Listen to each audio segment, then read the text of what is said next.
PM Modi से माफी मांगिए। भारत के साथ तनाव के बीच मालदीव के राष्ट्रपति मोहम्मद मुइज्जू से बोले।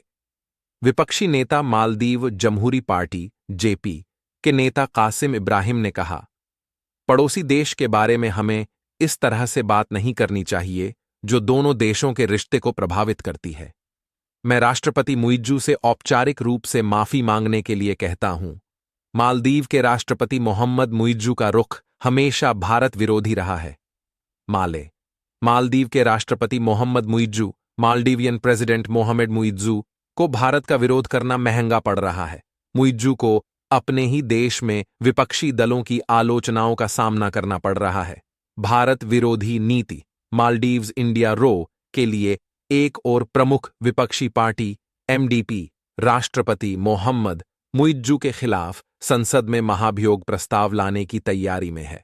दूसरी ओर मालदीव जमहूरी पार्टी मालदीव्स जमहूरी पार्टी जेपी के नेता कासिम इब्राहिम ने कहा है कि मुइज्जू को पीएम मोदी, पीएम नरेंद्र मोदी और भारत इंडियन गवर्नमेंट से माफी मांगना चाहिए। मालदीव जमहूरी पार्टी जेपी के नेता कासिम इब्राहिम ने कहा, पड़ोसी देश के बारे में हमें इस तरह से बात नहीं करनी चाहिए जो दोनों देशों के रिश्ते को प्रभावित करती है। मैं राष्ट्रपति मुइज्जू से औपचारिक रूप से माफी मांगने के लिए कहता हूं। मालदीव के स्थानीय मीडिया की रिपोर्ट के मुताबिक देश की मुख्य विपक्षी पार्टी मालदीवियन डेमोक्रेटिक पार्टी राष्ट्रपति मोहम्मद मुइज्जू के खिलाफ महाभियोग प्रस्ताव दायर करने की तैयारी में है।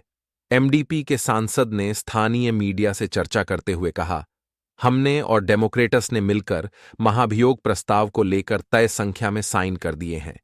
इसे जल्द ही संसद में जमा किया जाएगा।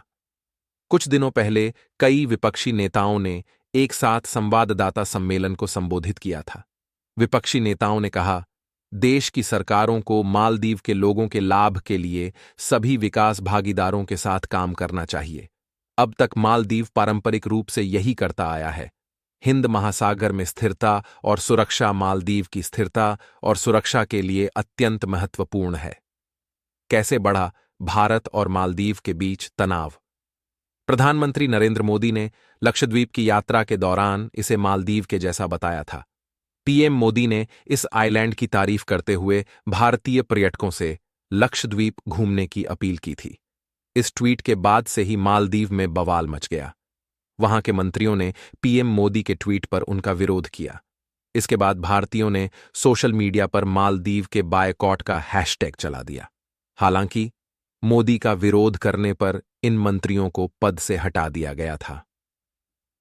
15 नवंबर 2023 को राष्ट्रपति बने मुइज्जू।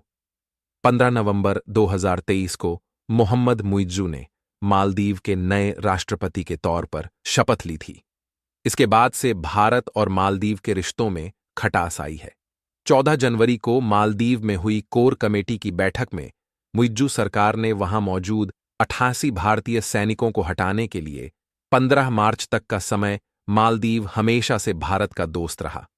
लेकिन हाल ही में वहां राष्ट्रपति बने मोहम्मद मुइज्जू की नीतियों की वजह से भारत और मालदीव के रिश्तों में खटास आ गई है।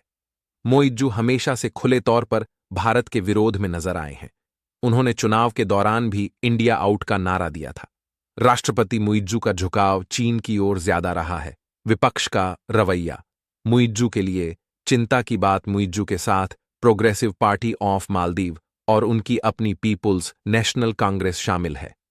पिछले साल नियमों में बदलाव करके संसद को यह अधिकार दिया गया था कि सबसे बड़ी पार्टी एमडीपी बिना अल्पसंख्यक पार्टियों के समर्थन के मुइज्जू के खिलाफ महाभियोग प्रस्ताव ला सकती है। मुइज्जू के खिलाफ महाभियोग प्रस्ताव के लिए 54 वोटों की जरूरत है, जबकि विपक्षी एमडीपी के पास 56 से सांसद। मालदीव के संविधान में नए संशोधन के तहत अब महाभियोग के लिए समिति के अंदर जरूरी सदस्यों की संख्या 7 कर दी गई है। अब यह भी जरूरी नहीं है कि सभी दलों के सदस्य इस समिति के हिस्सा हों। मुइज्जू ने इसी महीने किया चीन का दौरा। जनवरी में राष्ट्रपति मुइज्जू ने चीन का राजकीय दौरा किया था।